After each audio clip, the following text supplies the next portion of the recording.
자, 여러분 잘 지내셨습니까? 예, 어째 반응이 없으시네. 잘 지내셨어요? 예. 올해가 이제 새로 시작돼서 오늘이 8일이죠? 8일 지났습니다. 불과 얼마 지나지 않았지만 새해 복 많이 받으시고 하나님께서 주시는 한량없는 복이 저와 여러분 우리 교회와 가정 위에 넘치기를 축복합니다. 자, 오늘은 이제 열려라 성경의 마지막 시간이에요. 여러분 교재 받으셨습니까? 교재 받으셨죠? 앞뒤로 되어 있는 교재인데 우리 수요일에 우리가 이제 예배를 하나님 앞에 수요 예배를 드리잖아요. 그런데 뭐 여러 가지 예배 방식들이 있어요.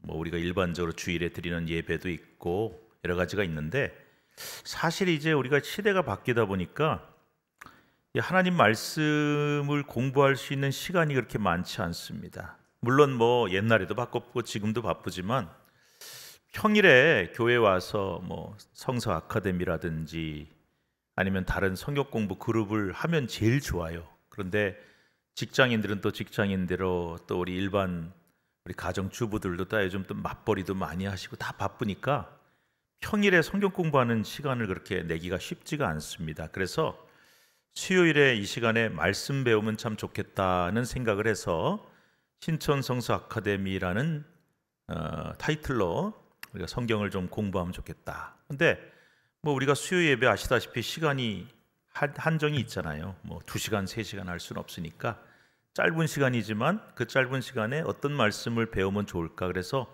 주제별로 공부를 하면 좋겠다 생각을 했어요. 그래서 이제 여러분 오늘 이 열려라 성경 29번째 시간에 거의 30주 가까이 공부를 했는데 끝나면은 다음 주부터는 어떤 주제를 또 공부하게 되느냐? 저번에 제가 예고를 드렸죠. 소아시아 7교회 외우는 방법 에서버두 사빌라 따라합시다. 시작. 에서버두 사빌라. 아니 해보세요. 시작. 네, 그렇게 하면 외울 수 있어요. 우리 머리가 참 이상하죠. 에베소, 서머나, 버가모 이렇게 하면 어려운데 에서버두 사빌라 그러면 7개 교회를 금방 외울 수가 있습니다. 그래서 한 교회당 2주씩 14주를 진행을 할 텐데 왜 2주나 하냐? 성경에 나오는 말씀도 한 주 배우고 또 사진이나 지도 같은 걸 자료를 보면서 우리가 성경을 공부하는 시간이니까 그렇게 진행할 테고 또 우리 지난 29주 동안 우리 열려라 성경이라는 주제로 뭐 여러 가지들을 같이 공부를 했습니다. 이제 그 중에 성경의 풍습을 17번째 오늘 시간 마지막이 되겠고 여러분 받으신 교재처럼 오늘 마지막으로 구약에 나오는 제사에 관한 말씀을 나누고 이제 열려라 성경 그리고 성경의 풍습은 마무리하도록 그렇게 하겠습니다. 자, 여러분 교재를 보시면요. 먼저 뒷면을 먼저 보세요. 2페이지부터 먼저 보도록 하겠습니다. 2페이지. 자, 2페이지에 보면은요. 여러분 구약의 제사 방법이 있어요. 방법. 그러니까 앞에 1페이지에 나오는 거는 제사법이고요. 그 다음에 뒤에 나오는 것은 방법에 따른 분류입니다. 방법에 따른. 그래서 우리가 구약에 나오는 제사가 이렇게 다양한 방법이 있구나 이제 하는 것은 상식적으로 좀 알아두시면 좋겠는데 혹시 여러분의 가정이 기독교적인 가정이어서 나는 집안에서 제사 지내는 걸 한 번도 본 적이 없다. 네, 그러면 좋죠. 그런데 저희 가정 같은 경우는 제가 어렸을 때 제사를 열심히 지냈던 가정이에요. 그래서 뭐 지금도 기억납니다. 밤에 자고 싶은데 깨워가지고 못 자게 하고 그 다음에 뭐 어떻게 뭐 몸을 정결해야 되고 여자들은 들어오지 말라고. 그때 어렸을 때 생각이 뭐냐면 이 음식 준비, 제사 음식 준비는 시큰 여성들이 하느라고 고생하는데 꼭 제사하는데 또 들어오지도 못하게 해요. 그렇게 하고 또 제사상을 차리고 굉장히 근데 여러분 제사상에 올라가는 음식이 상당히 좋은 음식이 올라갑니다. 그럼 침 나오잖아요. 먹고 싶잖아요. 근데 이거 안 된다. 다 끝날 때까지. 그래서 굉장히 이렇게 인내 시간을 힘든 시간을 보냈던 기억이 나는데 어느 순간부터 이제 저희 가정에서 다 복음을 믿게 되고 하면서 싹 이제 제사 없다 이렇게 정리가 됐어요.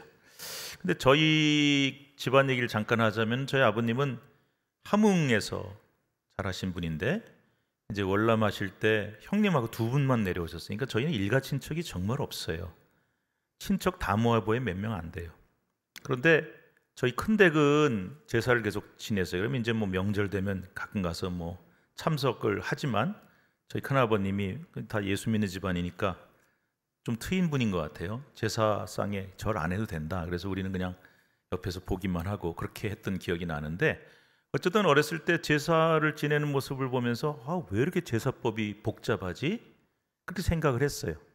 혹시 여러분 중에 아마 뭐 그런 가정이나 또 어렸을 때 그런 경험을 하신 분들은 그거 아무렇게나 못합니다. 뭐 놓는 자리도 다 정해져 있고, 그죠? 그래서 뭐 고기는 어느 쪽, 정확하게 기억 안 나는데 고기는 어느 쪽에, 뭐 물고기는 어느, 이런 식으로 이제 정해져 있고, 그 다음에 또 제사 될 때 뭐 잔은 어떻게 하고 뭐 절은 어떻게 하고 굉장히 복잡했습니다.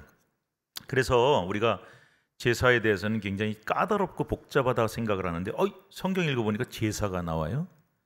그런데 물론 그런 뭐 조상님한테 하는 제사는 아니고 하나님께 드리는 제사지만 만만치 않게 복잡합니다. 그리고 어쩌면 우리가 유교에서 했던 제사법보다 더 복잡할 수도 있어요. 그래서 혹시 여러분 중에 구약 읽다가 특히 레위기를 쭉 보다가 제사, 여러분 아까 레위기 1장 읽었죠? 1장 시작부터 다짜고짜 제사의 기가 나옵니다. 번제, 소제 쭉 나와요. 여러분 한번 성경 보세요. 성경 보시면은 요즘 나오는 성경들은 참 친절해서 소제목들이 붙어 있습니다. 여러분 성경에도 아마 있을걸요? 1장에 무슨 소제목이 붙어 있어요? 무슨 제? 번제. 그 다음에 2장에는요 소제. 안 붙어 있습니까? 붙어 있죠. 그 다음에 3장에는요 화목제, 4장에는요 속죄제, 그 다음에 5장 저기 14절부터는 속건제.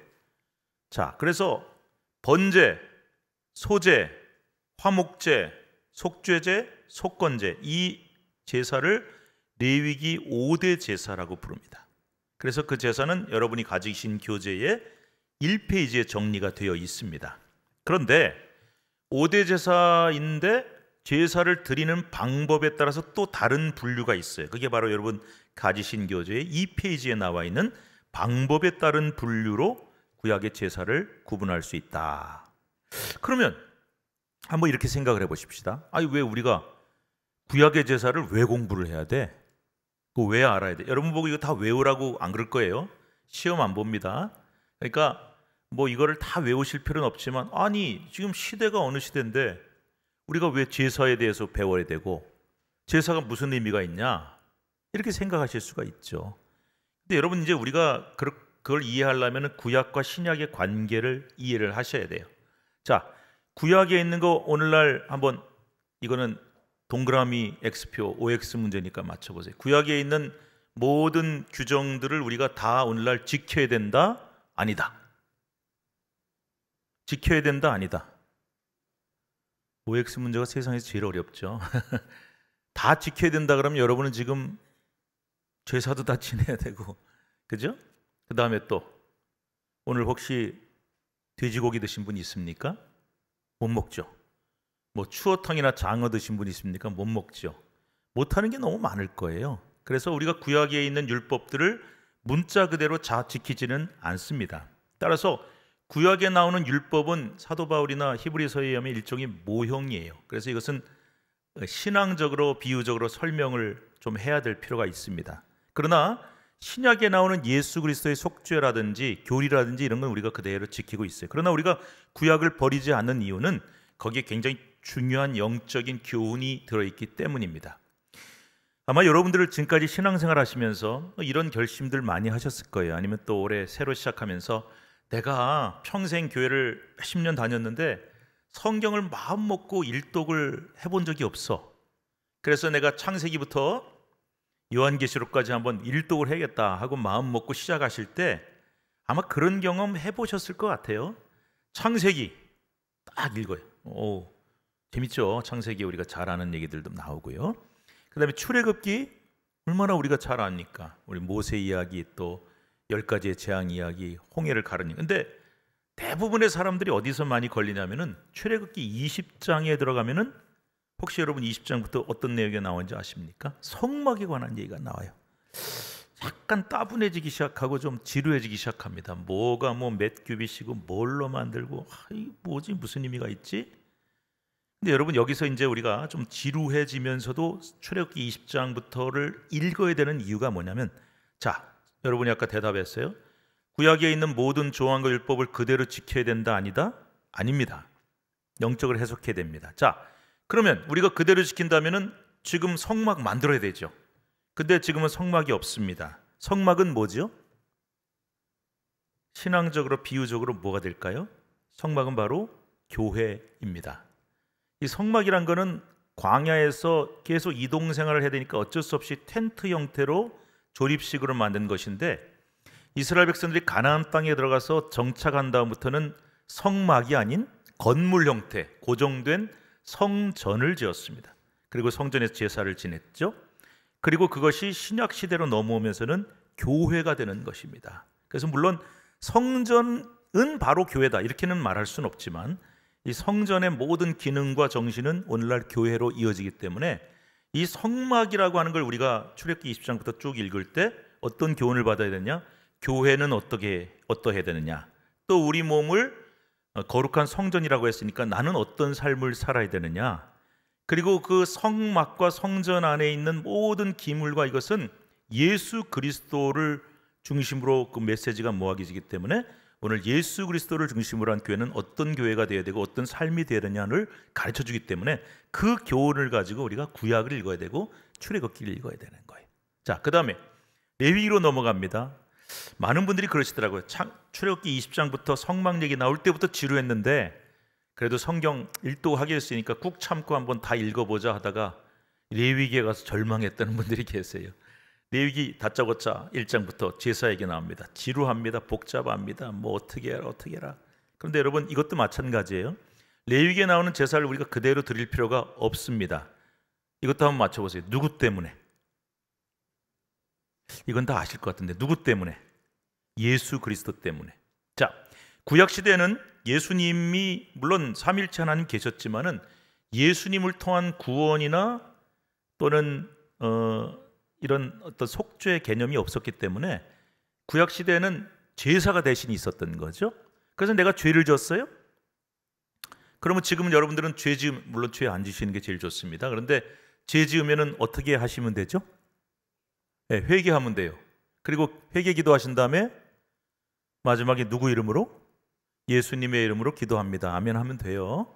그러니까 예수님을 통한 복음과 속죄가 있기 때문에 가능한데 구약에는 그게 없으니까 대신 내 죄나 허물을 누군가가 지고 가야 되는 거예요. 대신 져야 되는 거예요. 그게 구약시대 제사에서는 뭐였냐? 제물이에요. 그래서 소나 양이나 뭐 아니면 뭐 비둘기나 아니면 하다못해 곡식이라도. 그래서 좀 이따 제가 설명드리겠지만 구약에 나오는 제사들은 대부분이 피제사입니다. 그 희생제물이 피를 흘려야 돼요. 왜 피 흘려야 되냐?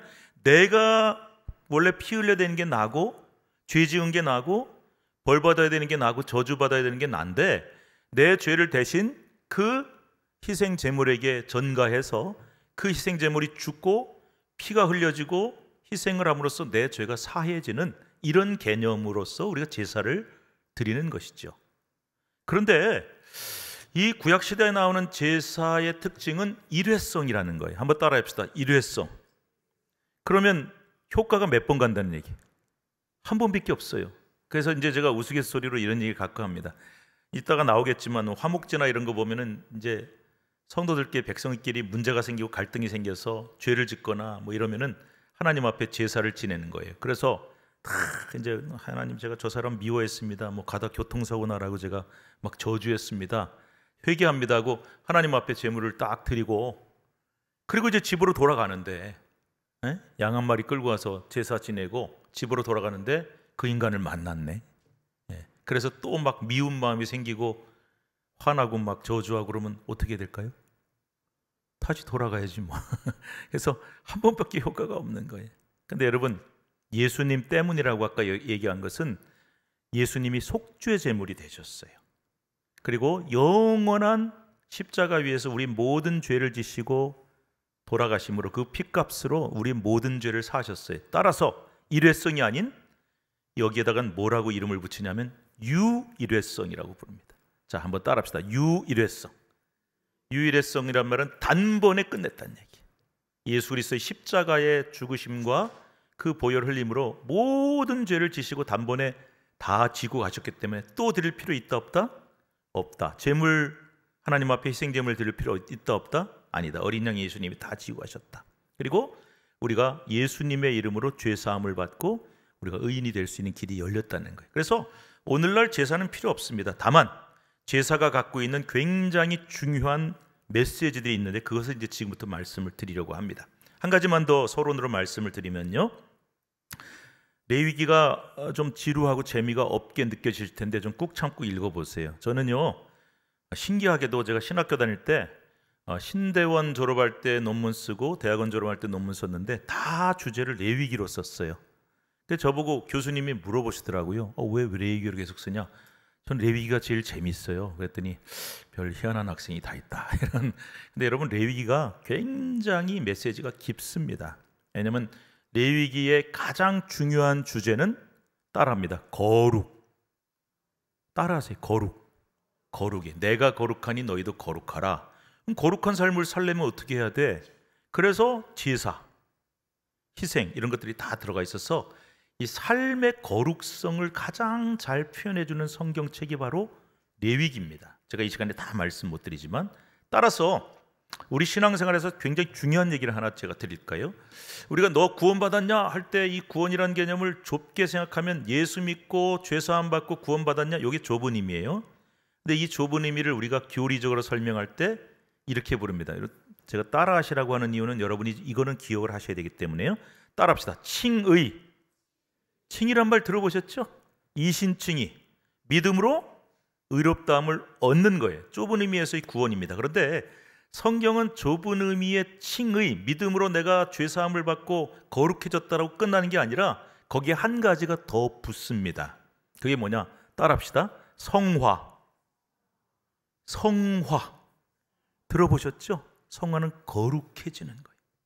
따라서 내가 예수 믿어 구원받았어요, 나는 하나님의 자녀가 됐어요 로 끝난 게 아니라 하나님의 자녀된 자로 거룩한 자에 걸맞게 성화라는 말은 거룩하여져 간다는 얘기.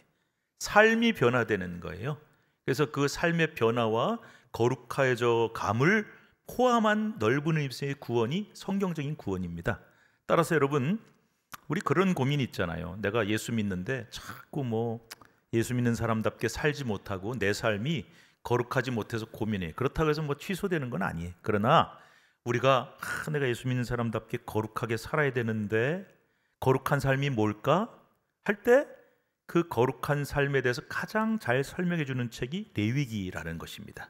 그런 의미에서 이 제사는 거룩한 삶이 무엇인지를 우리에게 너무나 잘 알려주고 성화에 대해서 제일 잘 알려주기 때문에 제사를 공부를 하셔야 될 필요가 있다. 길게 설명을 드렸습니다. 그럼 이 페이지 한번 보세요. 자, 방법에 따른 분류가 있어요. 이거 다 공부하면 시간이 너무 많이 가니까 제가 간단하게 설명드릴게요. 방법에 따라 달라져요. 첫 번째 나오는 제사 이름이 뭡니까? 화제. 화제라는 건 무슨 화자냐면은 불화예요. 이거는 불로 태워드리는 제사구나. 구약에 나오는 대부분의 제사가 이 화제입니다. 불로 제물을 태웁니다. 그런데 전부 태우느냐, 일부분만 태우느냐, 그리고 전부 태워서 그냥 완전히 제로 만드느냐, 아니면 일부분만 태우고 남은 고기를 누군가가 먹느냐, 이런 방식에 따라서 아까 레위기 5대 제사에서 방법이 달라지는 거예요. 화제는 불로 태워드리는 제사다. 두 번째 제사가 있습니다. 무슨 제요? 요제. 요가 무슨 뜻이냐면은 흔든다는 뜻이에요. 여러분 요동친다 하잖아요. 그 요자예요. 그래서 하나님 앞에 제물을 이렇게 들어서 흔들어서 드리는 제사예요. 재밌겠죠? 이렇게 해서 드리는 제사가 요제입니다. 세 번째 제사가 있습니다. 무슨 제요? 거제. 거는 무슨 거자냐? 들것제. 하나님 앞에 높이 제물을 들어서 드리는 제사가 거제입니다. 그리고 마지막 네 번째 제사가 나옵니다. 무슨 제요? 전제. 사도 바울이 자신의 삶을 나는 선한 싸움을 싸우고 달려갈 길을 마치고 믿음을 지켰다라고 고백할 때 내가 전제로 드렸다고 하나님께 말씀하거든요. 그 전제는 부어서 드리는 제사예요. 그래서 제물 위에 포도주나 독주를 부어서 드리는 제사가 전제. 그래서 방법에 따라 네 가지로 달라집니다. 자, 구약의 대부분의 제사는 화제라고 말씀드렸어요. 그래서 불로 태우는 제사고, 그 옆에 보세요. 제물은 뭐 흠없는 숫소, 암소, 수장. 나는 뭐 소나 양만 드려진 줄 알았더니 했더니 염소도 있고 비둘기도 있고 고운 곡식가루도 있고 기름도 있고 유향도 있고 여러 가지 제물이 있어요. 자, 이런 거 한번 생각해 보세요. 이따 5대 제사 때도 얘기했지만 소나 양이 그 당시에도 싼 것은 아니었을 거예요. 그리고 양이 굉장히 많았기 때문에 양보다는 소가 훨씬 비쌌습니다. 따라서 누구든지 죄 지을 때마다 뭐 쉽게 얘기해 봅시다. 단순하게 소 한 마리 들고 와라, 양 한 마리 들고 와라. 쉽지 않죠. 그래서 성경은요, 항상 가난한 자, 약자에 대한 배려가 항상 들어있어요. 그래서 정 가난한 사람은 비둘기도 드릴 수 있다. 그리고 곡식도 드릴 수 있다. 이렇게 돼 있어요. 그래서 저는 이제 항상 그 메시지가 이런 메시지로 들려요.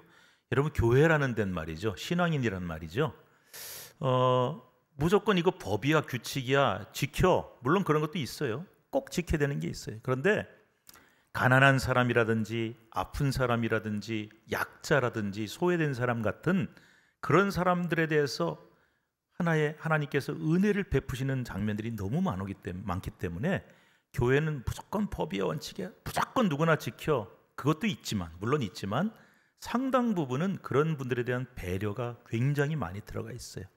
그래서 저는 항상 이제 목회도 마찬가지고 교회도 그렇고 항상 배려, 은혜, 이게 굉장히 중요한 기준이 되어야 된다고 생각을 합니다. 그래서 제사법은 경배자가 제물을 가져와요 머리에 안수해야 할까요?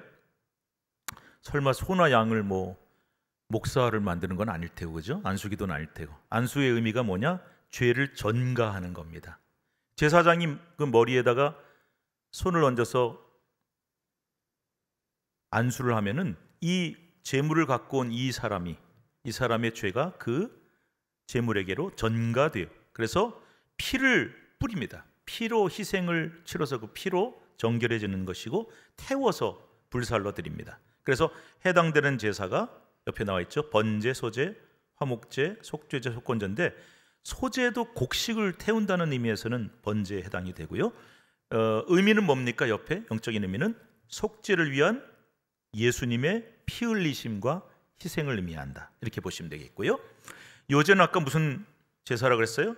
흔들어 드려요. 그래서 뭐 가슴이나 곡식단이나 이삭 뭐 이런 것들을 하나님 앞에 가지고 오면 제사장이 높이 들어서 흔들어서 하나님 앞에 바치는 그런 제사인데, 예언적인 의미를 한번 봅시다. 그리스도께서 하나님이 기뻐하시는 제물로 바쳐지셨다. 그리고 생명의 양식으로 성도들에게 주어지셨다라는 의미를 가지고 있어요. 그러니까 아까 제가 처음에 말씀드렸잖아요. 제사법을 그대로 지금 시대에 따라서 똑같이 제사 드릴 필요는 없다. 예수님의 희생 제물. 그러나 영적인 의미는 그대로 적용된다 말씀을 드렸어요.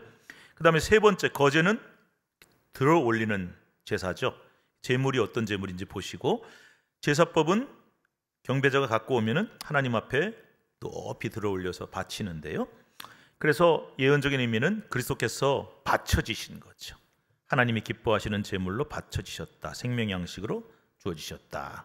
같은 의미가 요제와 같습니다. 그 다음에 마지막 전제는 쏟아 붓는다는 의미를 갖고 있고요. 그래서 보통 번제나 소제, 화목제, 불로 태워지는 화제를 드리기 전에 그 제물에다가 포도주나 독주를 부어서, 이렇게 분량이 다 달라요.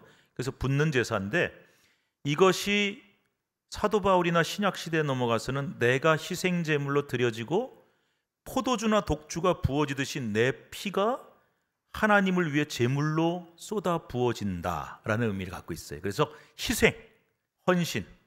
사도 바울이 자기가 전제로 주어졌다는 것은 이제 감옥 안에서, 디모데후서인데요, 감옥 안에서 곧 순교할 것을 알고 있었기 때문에 내가 하나님을 위해 희생하고 순교한다라는 말을 내가 뭐로 드려진다고 설명한 거냐? 전제로 바쳐진다라고 그렇게 설명을 한 것입니다. 그래서 방법에 따른 네 가지가 있다. 다시 1페이지로 넘어갑니다. 자, 우리 5대 제사는 한 번만 읽어보고 한번 머릿속에 그냥 좀, 여러분한테 제가 성경에 나온 내용 다 외우라고 말 못해요. 저도 다 못 외우니까. 그런데 중요한 것들은 좀 외울 필요가 있어요. 그래서 아까 제가 따라하시라고 했잖아요. 소아시아 7교회. 네, 시작. 큰일 났네요. 벌써 몇 분 안 지났는데 잊어버리시면. 자, 시작. 할 수 없다. 한 번 더 하십시오. 에서보두 사빌라. 시작. 그러면 이렇게 외우면 에베소, 서머나, 버가모, 두아디라, 사대, 그다음에 뭐예요? 사빌라니까 빌라델비아, 라오디게아. 외워지잖아요. 그죠? 그래서 제가 여러분한테 좀 외우시라고. 목사님, 저는 돌아서면 잊어버립니다. 교회 나가면 잊어버리면 또 외우세요. 농담 하나 할까요? 제가 옛날에 학생 때 우리 전도사님이 설교를 하시는데 너무 재밌는 얘기를 하는 거예요. 머리가 나쁜 사람을 우리는 속된 말로 아이고, 이런 강대상에서 이런 얘기하면 안 되는데 무슨 대가리 그러죠. 너는 머리가 진짜 나빠 그러면 돌대가리 그러잖아요. 근데 그 전도사님이 그러더라고요. 돌대가리가 나쁜 머리가 아니래요. 새기가 어려워서 그렇지 새겨놓으면 몇백 년 몇천 년 간대요. 그래서 진짜 나쁜 머리는 물대가리라고 저보고 그랬던 기억이 나요. 그건 아무리 새겨도 안 되니까요. 그러니까 여러분, 이게 이제 농담하는 이유가 또 있어요. 우리가 자꾸 잊어버려도 어렵지만 새겨놓으면 오래 가니까. 그래서 에서보두 사빌라. 그 다음에 레위기에 나오는 5대 제사. 자, 한번 같이 외워보겠습니다. 따라하시면 될 것 같아요. 번제, 소제, 화목제, 속죄제, 속건제. 시작. 왜 따로 할 때는 잘 하시는데 왜 붙여서 해라 하면 잘 안 될까? 자, 번제부터 시작. 번제, 소제, 화목제, 속죄제, 속건제. 됐죠? 그러면 제가 아까 뭐라 그랬지? 교회 밖을 나서는 동시에 잊어버리시면 어떻게 하라? 또 새기세요. 자, 그러면 이제 번제부터 시작하겠습니다. 번제는 여기 성경 구절이 아까 여러분 읽으신 3절부터 9절 읽었는데 이 번제예요. 6장에 또 나와요. 이거는 제사장을 위한 번제이기 때문에 조금 내용은 비슷하지만 조금 달라요. 소제는 2장에 나와요. 6장에도 나오고, 화목제 3장에 나오고요. 속죄제 4장 나오고, 속건제 5장 14절부터 나와요. 자, 구분이 있습니다. 자원제, 의무제라고 돼 있죠. 자원제라는 건 내가 하나님 앞에 드리고 싶어 할 때 자원해서 드리는 제사고요. 의무제는 누구나 다 반드시 드려야 되는 제사예요. 그렇게 보니까 자원제도 있고 의무제도 있네. 그거 한번 생각해 보시고요. 설명입니다. 이 설명이 제일 중요하고 예언적 의미가 오늘날 제일 중요한데, 설명은 하나님께 대한 온전한 헌신과 봉헌을 상징한다라고 되어 있습니다. 그래서 가정 형편에 따라 제가 아까 그랬죠. 흠없는 숫소. 하나님 앞에 드려지는 제물은 반드시 흠이 없어야 돼요. 자, 그래서 소를 끌고 왔는데 흠이 있거나 아니면 상처가 있거나 장애가 있으면 안 돼요. 그래서 오늘날 그러면은 우리는 제사 안 드리니까 이건 또 무슨 의미냐? 여러분, 우리 하나님 앞에 내가 드려지려면 흠이 없어야 돼요. 큰일 났네. 나 여기 수술한 자국도 있고 흉터도 있는데, 그런 어떤 눈에 보이는 것을 얘기하는 게 아니라 우리가 그만큼 거룩하고 정결해야 함을 뜻하는 것이죠. 그런데 수렴소도 있고 양도 있고, 가난한 사람 어떻게 한다? 비둘기를 드리기도 했어요. 그러니까 그만큼 성경은 가난한 사람, 소외된 사람에 대한 배려가 있습니다. 방법, 피를 사면에 단사면에 뿌린 다음에 가죽을 뺀 나머지는 몽땅 불살라야 됩니다. 남기면 안 돼요. 그리고 재를 진 밖에다가 버려요. 자, 그래서 하나님 몫은 뭐냐? 가죽 빼고 전체예요. 제사장은 가죽만 가지면 돼요. 근데 여러분, 경배자는 그러면 그 제물 가지고 간 사람은 몫이 있냐? 없어요. 그래서 번제는 온전히 태워지는 거예요. 완전히 태워지는 거예요. 그러면 의미가 뭘까요? 예언적인 의미가, 예수님은 우리 죄를 지시고 속죄를 위해서 피도 흘리셨고 완전히 하나님 앞에 태워져서 하나님 앞에 올려져요. 그래서 이것은 희생도 있고, 거기다 쓰세요. 온전한 헌신. 한번 써보세요. 온전한 헌신. 부분적인 헌신이 아닙니다. 어느 뒷다리 빼고 가슴살 빼고 그게 아니에요. 온전히 다 태워지기 때문에 하나님 앞에 우리는 온전한 헌신을 드려야 된다라는 거죠. 번제는 영어로는 번트 오퍼링이라고 부르고요. 그 다음에 헬라어에는 홀로카우스트 이렇게 불러요. 근데 여기서 어떤 말이 나오냐, 홀로코스트란 말이 나오게 됐습니다. 홀로카우스트라는 것은 온전히 태워지다는 뜻인데 헬라어인데 여기서 영어 홀로코스트가 나왔어요. 들어보셨습니까? 홀로코스트? 예. 유대인들이 2차 대전 때 히틀러에게 600만이 학살당했어요. 600만. 상상이 갑니까? 그래서 그들이 희생당한 것은 그냥 독재자에게 그냥 죽음을 당했어, 학살당했어가 아니라 유대인들이 볼 때는 그 600만의 우리 조상들과 가족이 피 흘리고 희생돼서 번제로 드려졌다고 그렇게 해석을 하는 거예요. 그래서 그 조상들의 희생 덕분에 오늘 우리 후손들이 나라를 세우고 잘 살게 됐다 그래서 그 이스라엘에 이제 가시면은 홀로코스트 박물관이 있고요. 거기 가면은 계속 1초도 꺼지지 않고 타오르는 불과 거기 이름이 그 희생자들 이름이 다 적혀 있어요. 그래서 하나님 앞에 홀로코스트로 이렇게 온 번제로 드려졌다. 온전한 희생이다. 근데 우리는 뭐 유대인은 아니니까 그런 의미는 아니지만 오늘날 우리가 하나님 앞에 어떻게 된다? 우리가 희생하고 헌신하려면 뭐는 빼고 요건 빼고 바쁘니까 요건 빼고 뭐 이거는 아까우니까 빼고 그거 없어요. 온전히 태워져서 드려져야 된다라는 의미입니다. 자, 두 번째는 소제입니다. 곡식 제사입니다. 이게 특이한 게요. 번제와 화목제, 속제제, 속건제는 다 동물로 드려지거나 물론 뭐 소제도 있지만 대개 가축으로 드려지는데 소제는 고운 곡식 가루입니다. 근데 제가 방금 무슨 가루라고 그랬어요? 고운 곡식 가루. 자, 지금은요 기계가 발달돼서 밀가루 가는 거 기계로 다 갈아요. 그리고 또 이거 더 곱게 하자 그러면 채로 하면 되는데 이때는 다 이 맷돌로 갈아야 되니까 얼마나 힘든 작업이. 그래서 밀을 넣고는 갈고 그 다음에 또 간 걸 또 집어넣어서 또 갈고 또 집어넣어서 또 갈고 해서 아주 고운 가루를 만들어서 그것을 가지고 고운 가루로 뭘 섞느냐. 자, 그 고운 가루에 여기는 안 나와 있지만 절대 섞으면 안 되는 게 레위기 2장에 나와 있어요. 뭐냐? 누룩. 그 고운 가루에 넣으면 안 돼요. 또 하나 있어요. 꿀 쓰세요. 누룩, 꿀 안 돼. 이렇게 쓰시면 돼요. No. 자, 왜요? 이것도 영적인 의미가 있죠. 누룩의 특징 뭡니까? 누룩 넣으면 부풀어 올라요. 하나님 앞에 헌신은 뻥튀기 하면 안 된다는 뜻이에요. 부풀어 오르면 안 된다는 거예요. 나 이렇게 헌신했는데 충성했는데 좀 알아봐줘. 인정해줘. 내가 했어. 하지 말라는 얘기. 그래서 성경에 나오는 누룩은 두 가지 의미가 있어요. 좋은 의미에서는 천국이 확장된다. 이럴 때는 누룩이 좋은 의미인데 뭐 헤롯의 누룩을 조심하라. 뭐 누구의 누룩을 조심하라 할 때는 그건 나쁜 의미예요. 여러분 부풀려지면 안 됩니다. 제가 포항에서 목회할 때 제일 이해가 안 가는 일이 하나 있었어요. 해마다 부활절이 되면은 부활절 연합 예배를 포항에는 모든 교회들이 연합으로 합니다. 교단과 상관없이. 그러면 거기에 이제 뭐 무슨 임원들 이름이 쫙 들어가는데요.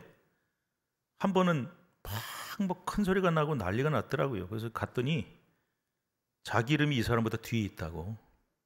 네. 무슨 말인지 아시죠? 그러니까 뭐 나름대로 자기가 생각한 서열이 있었나 보죠. 근데 그때 아마 그 순서지를 만드는 분이 임원 이름을 쭉 넣으면서 뭐 총무가 여러 명 있으니까 가나다를 했던 모양이죠.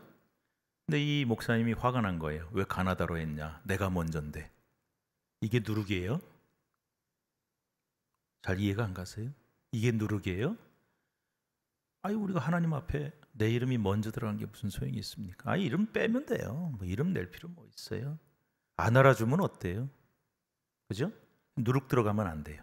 고운 밀가루에다가 누룩 넣으면 꽝이에요. 그건 안 받으세요.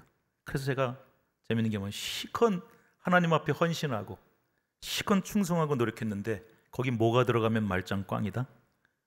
누룩 들어가면 못 쓰게 돼요. 그 다음에 또 한 가지 들어가면 안 되는 게 있다 그랬어요? 꿀은 또 안 될 거. 그건 너무 달콤할 텐데. 달콤한 사탕발림을 하지 말란 뜻이에요. 우리말에 딱 맞네요. 사탕발림. 그래서 우리는 맛없어도 괜찮아요. 달콤하게 그렇게 또 꿀을 하면 막 파리떼가 꿰이고 그러잖아요. 그러니까 우리가 하나님 앞에 이렇게 펄 잡고 뭐 멋지게 포장하고 멋있게 보이려고 하고 달게 보이려고 그렇게 하지 말고 그냥 있는 그대로. 그래서 누룩과 꿀은 들어가면 안 돼요. 그 대신에 뭐 넣어야 되냐? 기름 넣고 유향, 향은 들어가야 되는 거니까 소금은 꼭 들어가야 돼요. 소금 없으면 안 돼요. 소금은 뭐죠? 지난번에 한번 제가 설교했는데 소금은 하나님과의 언약에 변치 않는 성질. 그래서 여러분 헌신은 소금이 들어가야 돼요. 예, 변치 않고 소금이 들어가요. 그래서 이제 그걸 가지고 뭐 번철이라는데, 번철이란 게 뭐냐면요, 성경에 나온 번철이 우리 일종의 프라이팬이에요. 거기다 뭐 붙이든지 아니면 냄비 같은 데 찌든지 해서 떡 형태로 만들든지 부침개를 하든지 하나님 앞에 드리는 거예요. 그래서 그거를 불살라 드린 나머지 부분은 성막 안에서 제사장들이 먹어요. 이건 어떤 의미가 있냐? 무죄하신 그리스도께서 자신을 온전히 희생하시고 하나님 뜻을 행하셨다. 그 밑에다가 써보세요. 헌신 이렇게 써보세요. 자, 헌신은 무슨 밀가루? 무슨 가루? 곡식가루? 고운 가루. 고운 가루 되려면 어떻게 된다? 계속 갈아야 돼요. 우리는 하나님 앞에 계속 갈아줘야 돼요. 내가 살아있으면 안 돼요. 예수 믿고 나는 신앙생활하는데 팔팔하게 내가 시퍼렇게 살아있으면 안 돼. 갈아져서 완전히 부서져야 돼. 되게 부담스러우시죠? 근데 성경이 그렇게 말씀하고 있어요. 우리는 완전히 부서지고 거기에 뭐가 들어가면 안 돼요? 누룩꿀 들어가면 안 돼. 뻥튀기 하고 달콤하게 하고 멋지게 포장하지 말고 이름도 없이 빛도 없이 소금 들어가고 기름 유향 들어가고 온전히 부서진다. 요게 헌신. 됐죠? 그 다음에 화목제. 말 그대로 화목의 의미를 갖고 있습니다. 그래서 하나님하고 화목. 이거는 이웃하고의 화목이 아니라요, 하나님과의 화목을 뜻하는 게 화목제예요. 그래서 자원제고 하나님과 경배자와의 관계에 있어서 화목과 친교를 상징해요. 여러분 하나님하고 화목하시죠?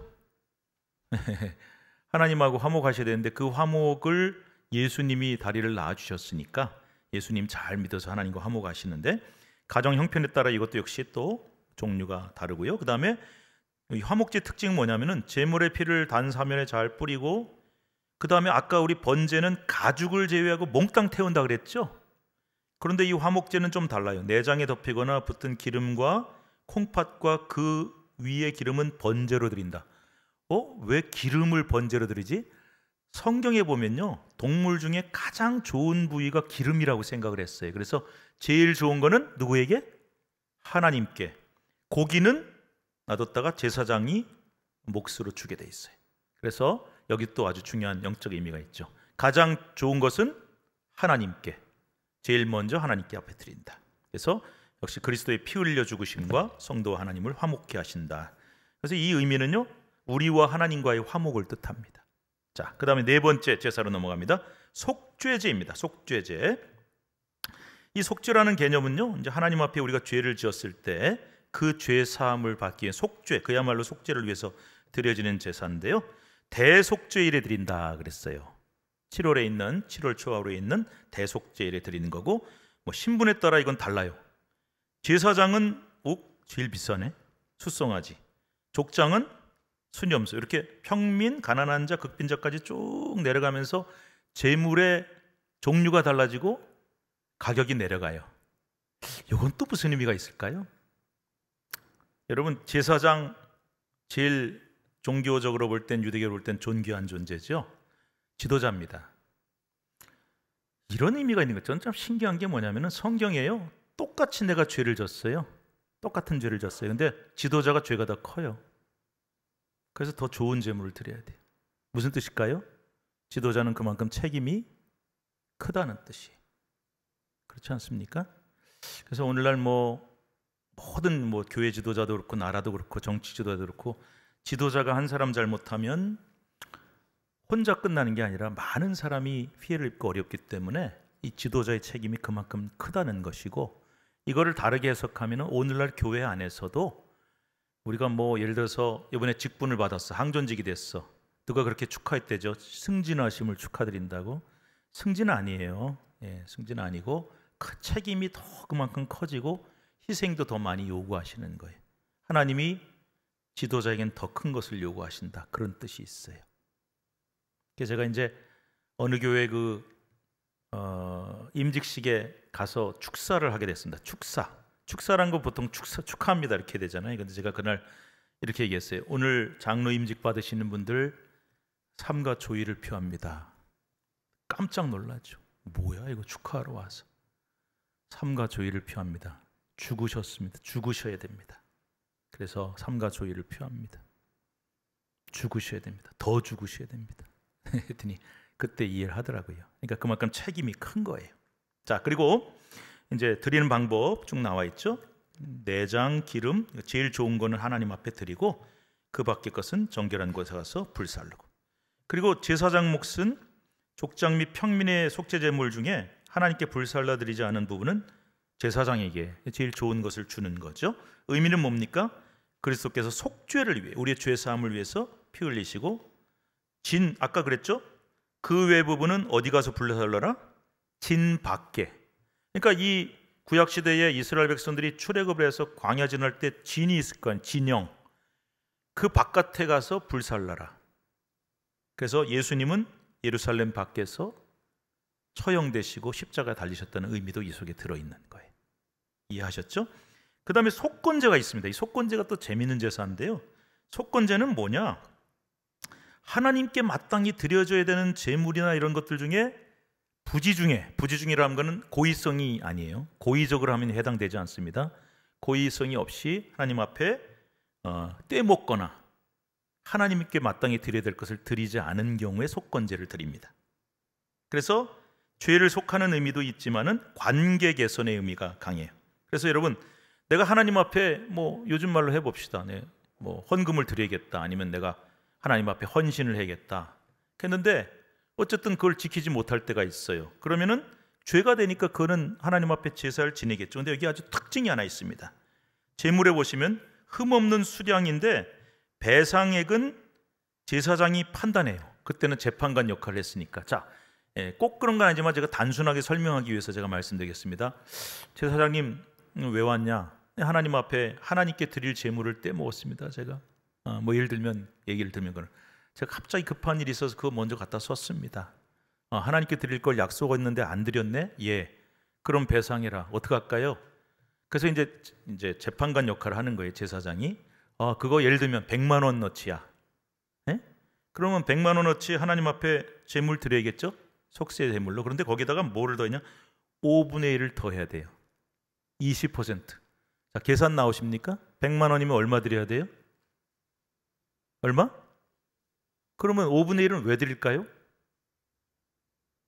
왜 해야 될까요? 가끔 이런 걸 있더라고요. 정신적 피해 보상액 내라고.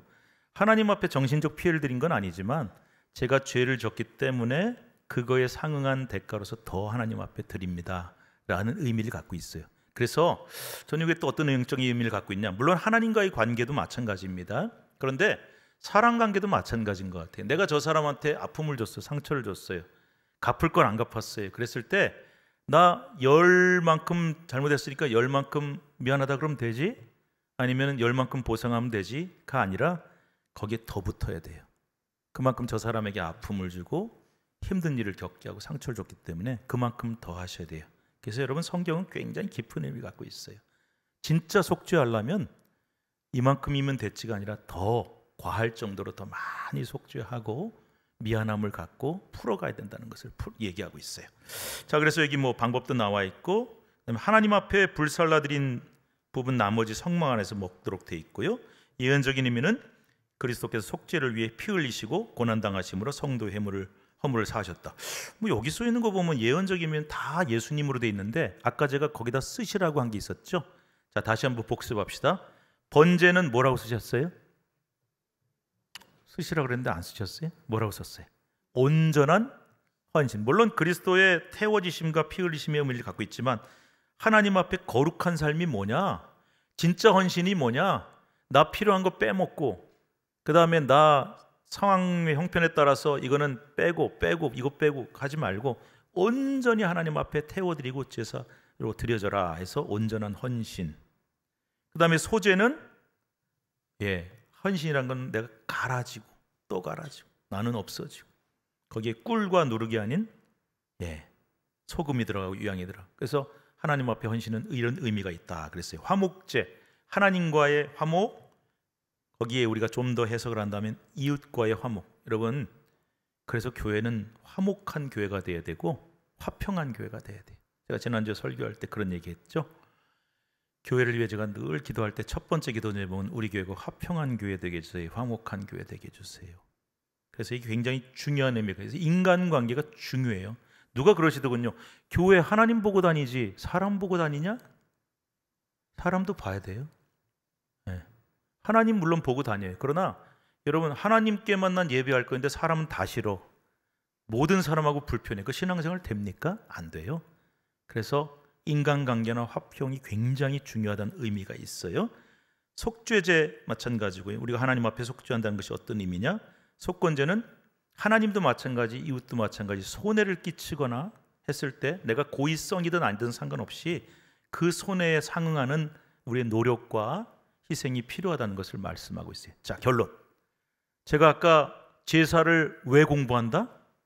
그대로 제사 드릴 필요도 없고 제사를 그대로 오늘날 따를 필요도 없지만 거기에는 아까 레위기의 가장 중요한, 제가 레위기를 제일 좋아하는 이유, 거룩. 거룩이 뭐냐? 거룩한 목소리 아니. 거룩하게 보이는 우리의 행동이나 겉모습이 아니라 삶이라 그랬어요. 그래서 성화, 거룩하게 살아간다. 따라서 이 얘기로 오늘 결론 맺겠습니다. 하나님 잘 믿으시기 바랍니다. 그리고 예수님을 믿고 예수님의 보혈의 피로 구원 받으셔야 합니다. 그런데 성경은 그것만 얘기하지 않는다. 그래서 성화, 거룩한 삶, 여기 다 들어가 있어요. 내가 하나님 앞에 예배만 잘 드리고 신앙생활만 잘하면 되지가 아니라 헌신이 있어야 돼요. 무슨 헌신? 온전한 헌신. 내 형편에 따라, 내 상황에 따라 요리 빼고 저리 빼고 이렇게 달라지는 헌신이 아니라 온전한 헌신. 하나님 앞에 헌신되려면 내가 완전히 갈아지고 또 갈아지고 고운 밀가루처럼 돼야 된다 그랬어요. 꿀 들어가지 마, 누룩 들어가지 마, 소금 들어가면 돼. 또 뭐예요? 화목, 인간관계. 그죠? 다른 사람에게 상처 주지 말고 손해 주지 말고 혹 모르고 했다면 그만큼 갚어. 이게 다 뭘까요? 이게 거룩이에요. 이게 그래서 성경이 말하는 거룩은 절대로 이상적인 개념이고 구체적이지 않은 개념이 아니에요. 하늘에 떠 있는 뜬구름 잡는 개념이 아니에요. 굉장히 섬세하게 우리 일상 삶의 모든 게 다 거룩이에요. 따라서 성경을, 레위기를, 제사를 그대로 해석한다면 여러분, 말 한마디도 거룩의 조건이에요. 말 예쁘게 하세요. 기왕이면 예쁜 말, 좋은 말, 고운 말, 남을 격려하는 말, 힘이 되는 말, 쓰지 말아야 될 거 있어요. 쓰지 말 말. 그 다음에 하나님 앞에 헌신하고는 저는요 꿀 누룩 없어도 돼요. 그냥 소금만 댈게요. 그런 의미도 있고요. 행동 하나도 있고 인간관계도 포함되고 다.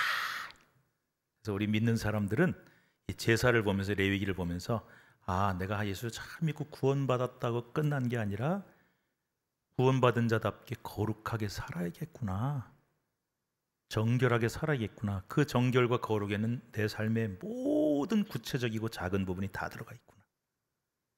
그래서 아무쪼록 여러분 축복하는 것은 예수 잘 믿고 구원받으시는 것 제일 중요하지만 구원받은 자답게 여러분의 가정, 직장생활, 사업, 경제 문제, 말 한마디, 인간관계 모든 분야에서 하나님의 거룩성을 드러내는 거룩한 성도가 되시기를 축복합니다.